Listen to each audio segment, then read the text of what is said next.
Hello everyone.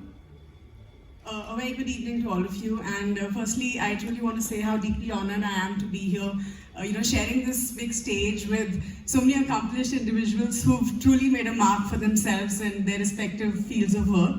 So, when I was called by the Ministry of Finance to really, be a speaker for this event, I was told that, we have a lot of speakers who are going to talk about the capital markets. So they're going to talk about the technicalities, but we really want one person who can talk about their experience as an investor. And that's why I'm here. So today, we've heard a lot of good stuff about the capital markets, how it works, who are the participants. What I'm going to talk about is my experience. So my talk is really going to be a lot of stories, and I'm just going to share what I have learned and the mistakes that I've made, and how we as investors, as retail investors, can really benefit from it. Okay? So let me start off by telling you a very simple story. I'm an engineer by qualification, and when I was doing my engineering, I had this friend who was a musician, and he truly wanted to pursue music as his career, after engineering. But what happened was that his parents were completely against it. They said, beta, you should take up a job and, get a stable income. And music is something that you could pursue as a hobby on weekends. And I think that's when I just thought to myself that, think about it. Our mind is truly conditioned based on what we see around us, right? Everyone's looking for stability. Everyone is looking for, no one wants to take too much risk.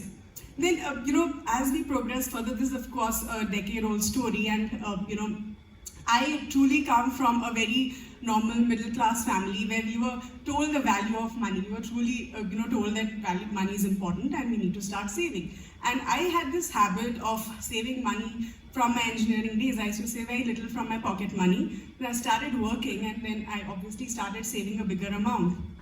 Just so happened that the advice that I got about money was from my family, right? And what did my parents tell me? And my mom is right here. And what did my parents tell me? They said, you should be investing in recurring deposits, life insurance policies. That's a standard norm, because see, our parents never had a lot of experience in equities. So for them, this was a standard. That's what everyone around us was doing. So I started my investments with FTs, okay?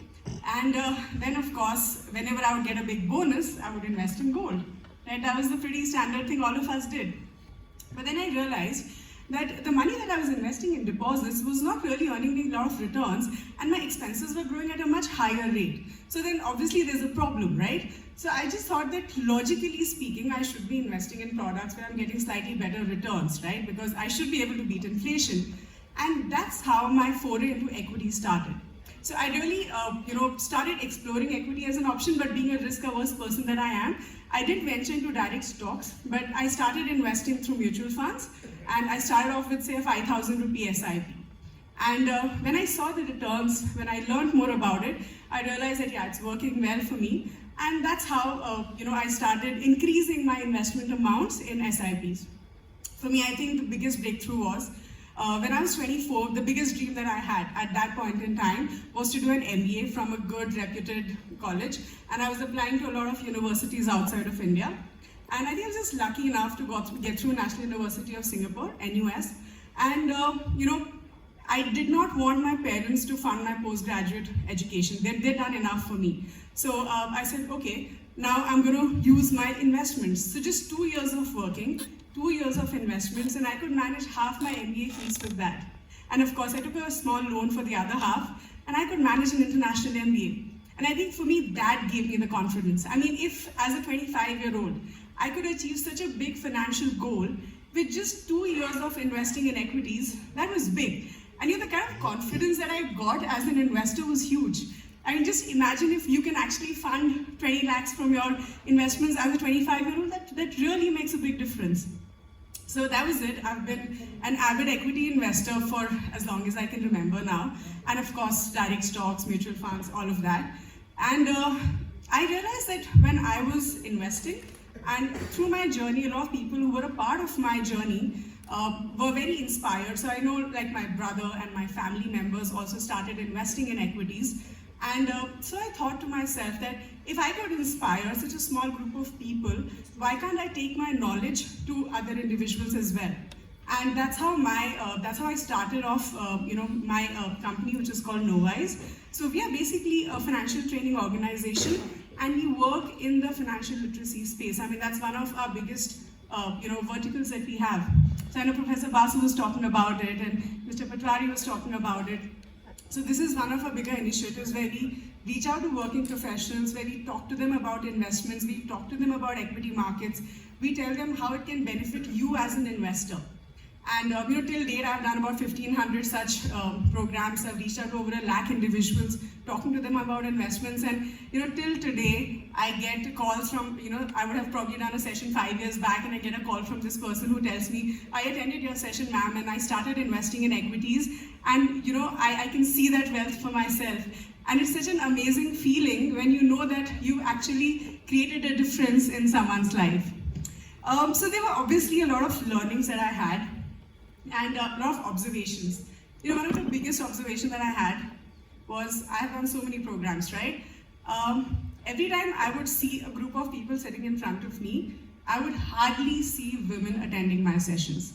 So if I actually have a group of 100 people in front of me, I would hardly see, say, 10 to 15 women, and rest all men. And what did that show? And it was not just my experience. I mean, we worked throughout the organization, so many sessions that we've done, that was a standard experience. And I used to feel really bad about it, but now I definitely see a big change happening. I mean, now I see more women participating in such workshops. I definitely see a lot of women taking interest in money management, and I think that's all thanks to all the awareness and the enablement initiatives that the government has been doing, which is great. So, I really want to talk about some of the learnings which should, and I hope they benefit you as an investor. Yes, okay. So I'm going to quickly talk about the things that really worked for me. I think first was starting early, clearly, right? I mean, I started investing when I was 21 years old, and that made such a big difference to my whole journey. Because all of us understand when you're looking at investing in equity, equities require time. You have to give your investments enough time. And you can do that if you're starting early, right? And for me, that worked to my advantage. And of course, for me, if I could achieve a big financial goal at the age of 25, that really made a lot of difference. And there's a wonderful theory which says that whatever experience we have as an investor in our formative years really stays on with us for the rest of our life. So basically, if you had a positive experience in equity in your 20s, you would actually continue to invest in equities for the rest of your life, right? And for me, that was one of those amazing learnings that I had.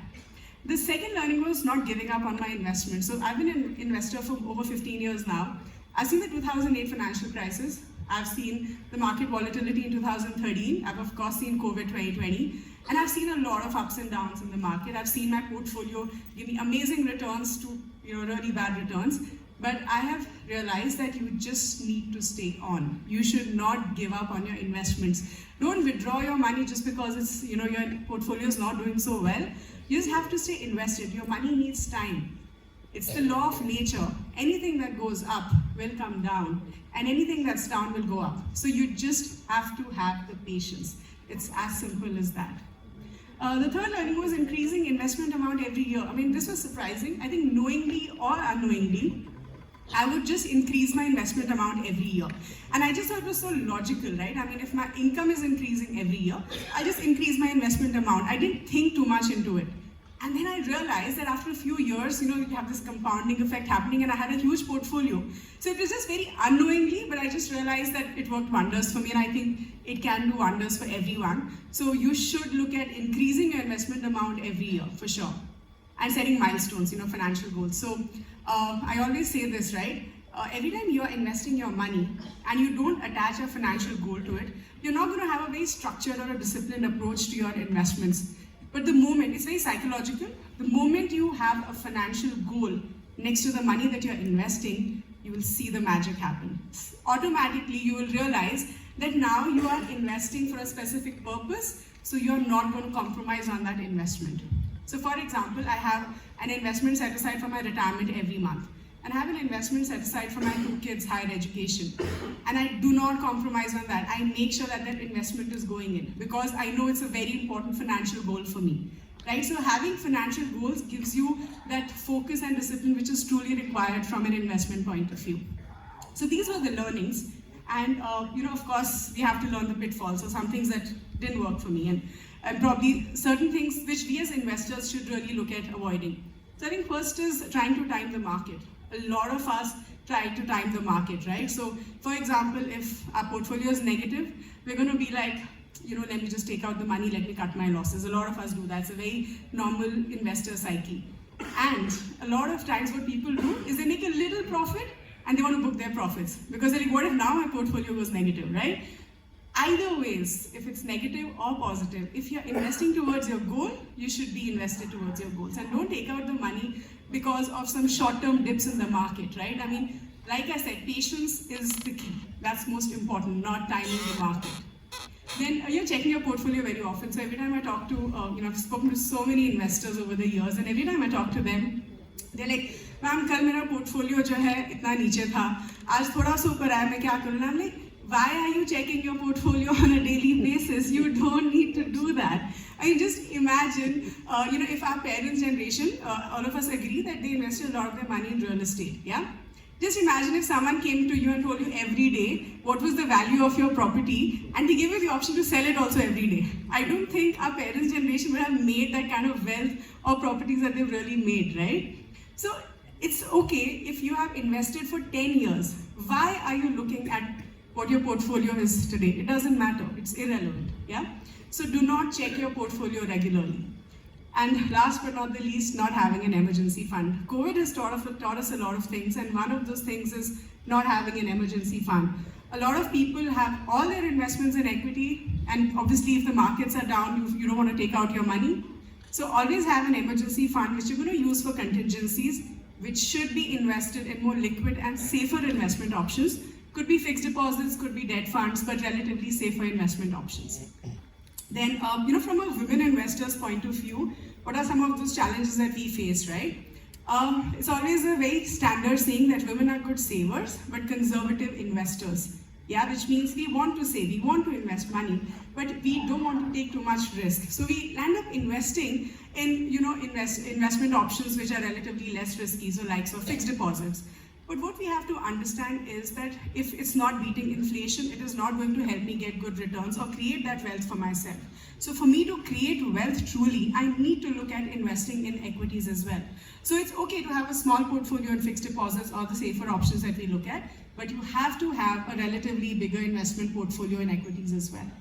And keeping track of where your money is invested, so important.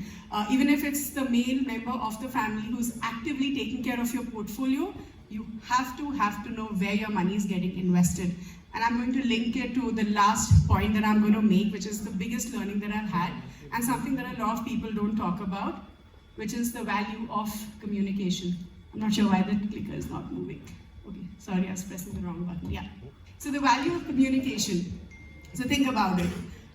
For example, I'm doing amazing with my investments. I'm investing in the right products, I've got amazing returns, I've done everything right, okay? But in today's world, we live in a digital era where everything is online. My bank accounts are online, my investments are managed online, and a lot of times, we don't share a lot of information with our family members. And it's not like we're trying to hide information, but it's probably just something that you don't think of. Now, God forbid, if something was to happen to you, and your family has no idea about where your investments are, then what are they going to do? They'll probably figure it out, but it's just going to take them so much more time and so much more effort to get there, right? So what is important is to go the old way, and I truly believe in that.